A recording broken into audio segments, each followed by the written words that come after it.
All right, guys, I am back in Bangkok, and it feels definitely good to be back. Although I enjoyed my time immensely in the U.S. And enjoyed spending time with my family, but it was time. It was time to get back. At 150 plus per night in a hotel, daily rental car charges with the insurance.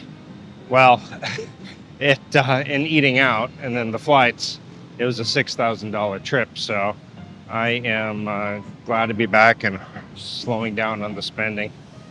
Anyway, I'm going to go inside and grab some coffee, but before I do, I just wanted to mention that in today's video, I'm going to be talking about how important it was to maintain the 1 foot in the US, 1 foot here in Asia, and how much easier it made things, and some tips and tricks along the way. Stick around. Sick of dreaming, want something more. Pack your bags, don't hesitate. Gio, let's go before it's too late. Time keeps slipping away from us. Alright guys, at my favorite coffee spot here in Bangkok, at least for right now. I keep updating it every time I see a new place or check out a new place with a better atmosphere or better coffee. I am always like, okay, this is my new favorite. But as of right now, this is my favorite. Anyway, it was so easy going back to the U.S. And now I've done this 3 years in a row, but this year was even easier because I kind of keep enlarging, I guess, my footprint in the U.S. and also in Asia. I'm already well rooted, but in the U.S. again, I tell people this all the time, and I've done videos, but I'm going to get much more into detail in this one. But it's so important to still maintain a presence in the U.S. Now, whether you're in Australia, Canada, or whatever, it's the same importance of maintaining your footprint in the country that you're from. And that means banking, credit cards, paying taxes, voting, your cell phone and address. And we're going to get into more in this video. But just to land at the airport, immediately have cell phone access, and then go to the rental car company, have a U.S. driver's license, have a U.S. credit card, and be able to get into the rental car and boom, go. And I have an address, a phone number, the U.S. license, a credit card, and all of that. It just makes life so much easier when you land, and even if you're only going every few years. Now, for me, I go a couple times per year now. I've upped it, and I try to stay longer. But at 150 plus per night, rental car with the insurance, food, and flights, a 3-week trip turned into around a $6,000 expense. So a little expensive. But again, I don't know. I've run into so many people who, when they move overseas, all of a sudden they think they don't need credit anymore. They'll just neglect their credit cards, or they'll close them down. I don't need it anymore. I'm living in Southeast Asia. Bank accounts. So a lot of them say, well, I'll just have my deposit done here into the Philippines or Thailand. And yeah, you can do that.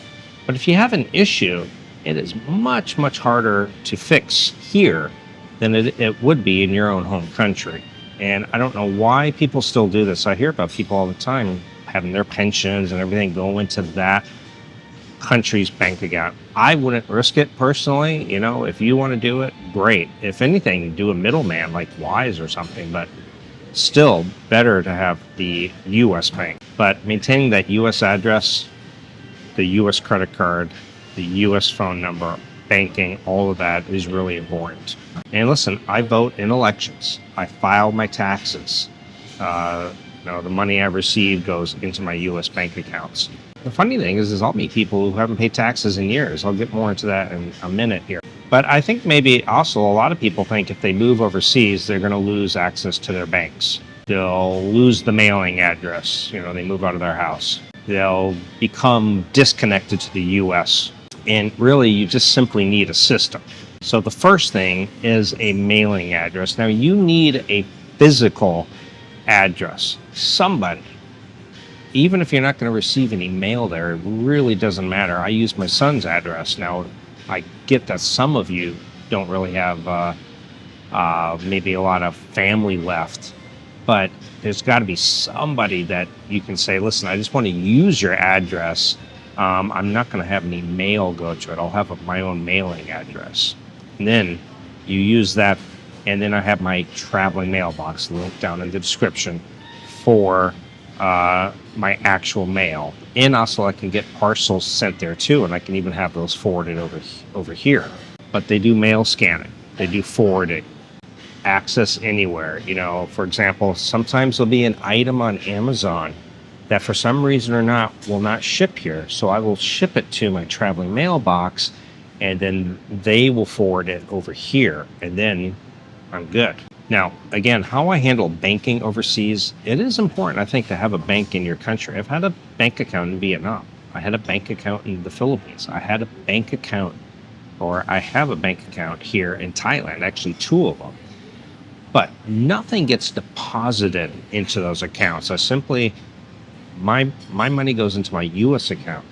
And then through Wise, I will transfer into my Thai bank account, or previously the Philippines, or what have you. And that is the system that I go with.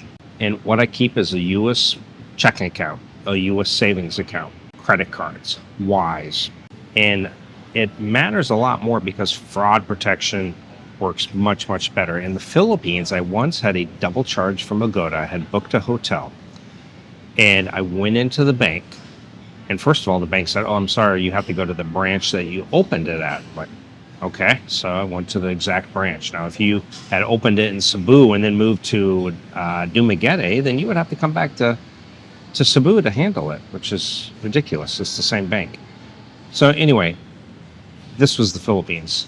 And I went in and I said, this was charged twice. And she said, oh, yeah, I can see that. I said, I'd like to have it removed or disputed. She's like, okay, sure, fill out this form. I filled out the form. I'm like, okay, so how soon before you guys investigate, reverse it? In the US, they would do it like almost immediately, sometimes credit your account. Well, in the Philippines, she said, well, it's going to be 6 to 8 weeks. I said, 6 to 8 weeks? Are you kidding me? She said, yeah, that's the normal processing time. So it actually took around 5 weeks, but still 5 weeks to dispute a charge and to reverse it. Crazy, but that's just an example. And again, never rely on a single bank. I have 2 banks. Me personally, I have USAA, I have Navy Federal Credit Union, I have Wise. I've got 2 banks here. Still have a bank in the Philippines. Vietnam, I'm pretty sure that was closed, but the one in the Philippines I think is open. And credit cards, I think I've got 4. And the one I go with is Capital One. And there's links in the description. I just like their fraud protection and zero liability. I just like them. I've been using them for years and never had an issue overseas with them. So that's who I go with. And then next thing is the US phone number. This is absolutely critical. Now, I will hear people all the time tell me, well, I don't really need a US phone number because I have my 2-factor authentication set up with my email. Well, I did too at one point until they had said, listen, we need you to call us. Just out of the blue for some reason. They had stopped me from logging in and said, please call us. And I was like, oh, okay. I don't know if it was the multiple IP addresses coming from various locations. You know, sometimes I would use a VPN, sometimes I wouldn't, sometimes I'd be in this country or in this country. Well, anyway, I call and they would not accept my phone number. I was using a voice over inter protocol phone number, I think Google Voice, and they would not accept it. It had to be a phone number in my name. Then I tried to use my son's phone number, same thing. So I had my credit card actually shut down, and I had a big limit on this thing. It was great for medical emergencies or anything like that, but they shut it down. I had to reapply once I got back to the States and got it reopened, and they gave me a much lower credit. And I'm like, what the heck? I've had credit with you for like 10 plus years. I always made my payments on time, and now you lowered my credit. And they're like, yeah. But text verification, extremely important. And everywhere in the US, for everything, even when you go back, they want a US phone number. And even here, to file taxes and do all this stuff, it just helps so much more. And I do 2 phones. Well, technically I have 3. I still have one in the Philippines that I maintain because I still have the Gcash, and I still plan on visiting, so I just decided I'm going to maintain it. Plus it's connected to my Gcash. And then I have one for Thailand. And then I have one with T-Mobile. Again, there's a link in the description. I think you get $100 off if you switch. Now, what I do is, listen, there are other ones that you can use. There's Tello, there's Mint Mobile for much lower cost. But the reason I keep mine is I have a certain plan, and I also have my son on it, but I have a plan that gives me free Hulu, free Apple TV, free Netflix, and so it's kind of worth it. Plus, I go to the U.S. a few times per year. All right, I got my coffee and my breakfast here. I actually got a avocado bacon toast with a poached egg. I'm going to pause this video and I'm going to eat. I'll be right back. By the way, imperative, you need to set up your U.S. phone number while still in the U.S. Or if you're watching from Australia, you got to do it while you're in Australia. To do it overseas is literally impossible because when they set it up, they ping the towers. And if they see that you're in a foreign country, that's not going to work. It is not easy to do. You got to do it from your home country. Now, one of the biggest myths I hear is that if I live overseas, I don't have to file taxes anymore. And so many people I run into will tell me, oh God, I haven't filed taxes in 5-6 years.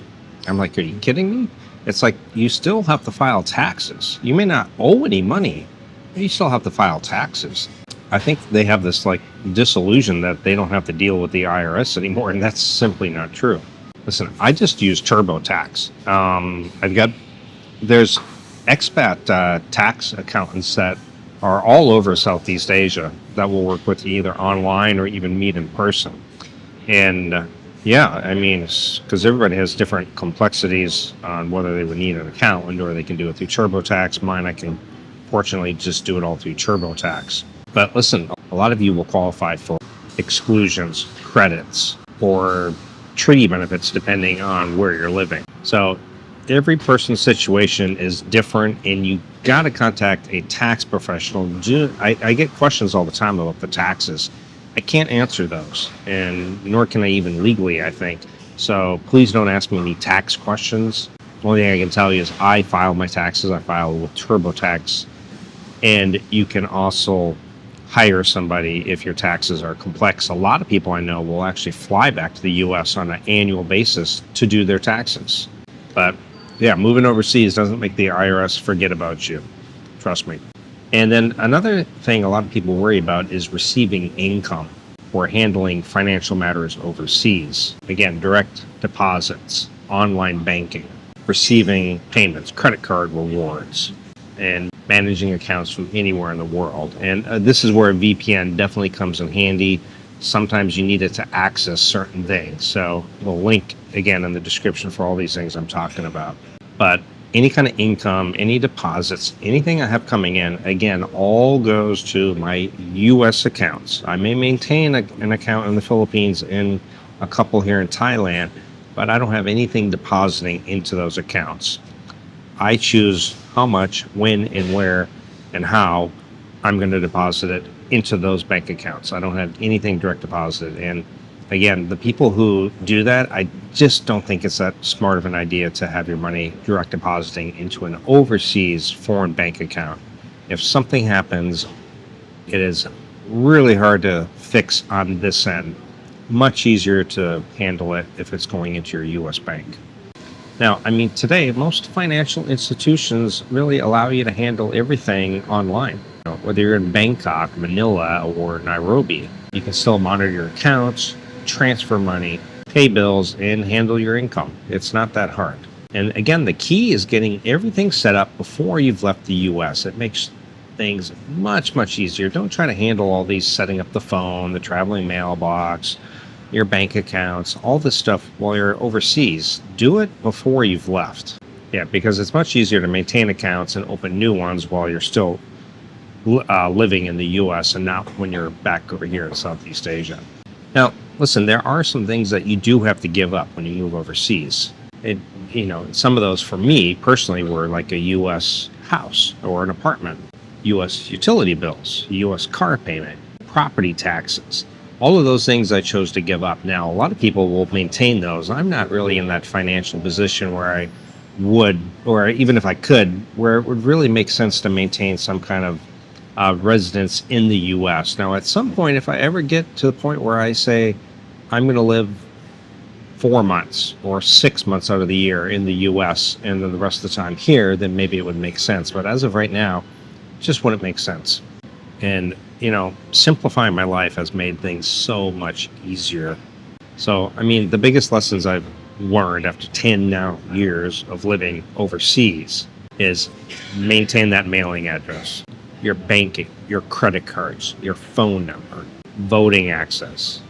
Don't keep any unnecessary expenses. Stuff in storage is a waste of money, I've discovered. By the time I went back and looked at my storage stuff, I didn't even remember what was in there. That's how unimportant it really was. And subscriptions that you never use. I actually went through the other day and canceled a bunch of stuff that I don't even need anymore. All right, guys. So if you're moving overseas, what is the one thing you're most worried about leaving behind in America? And again, if you're thinking about moving or retiring overseas, or even becoming a digital nomad, hit that subscribe button, hit the thumbs up, and don't forget the bell notification. That way you're notified every time I come out with a new video or a live stream. Because I've been doing this over 10 years now, and I share the real pros and the cons of living overseas. By the way, if you haven't seen the first video, I'll leave it at the end here. And that's how I still live in the US while living overseas full time. Thanks for watching, guys. I appreciate it, and I'll see everyone in the next video. Ciao. Gio, let's go before it's too late. Time keeps slipping away from us. Keep living like this. Away from us, away from us. Gio, let's go.